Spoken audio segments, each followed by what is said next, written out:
எட்டி தொடும் வயது இது, ஒரு வெட்டு கத்தி போல் இருக்கும்.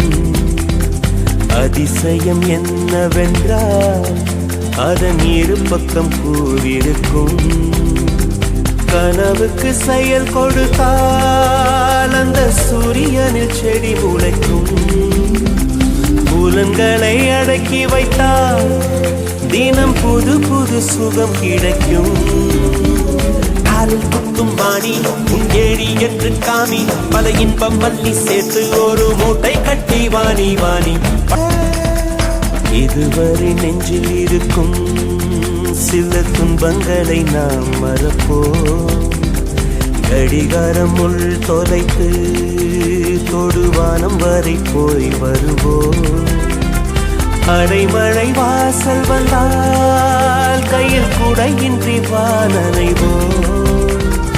அடையாளம் தான் துறப்போம், எல்லா தேசத்திலும் போய் வசிப்போம்.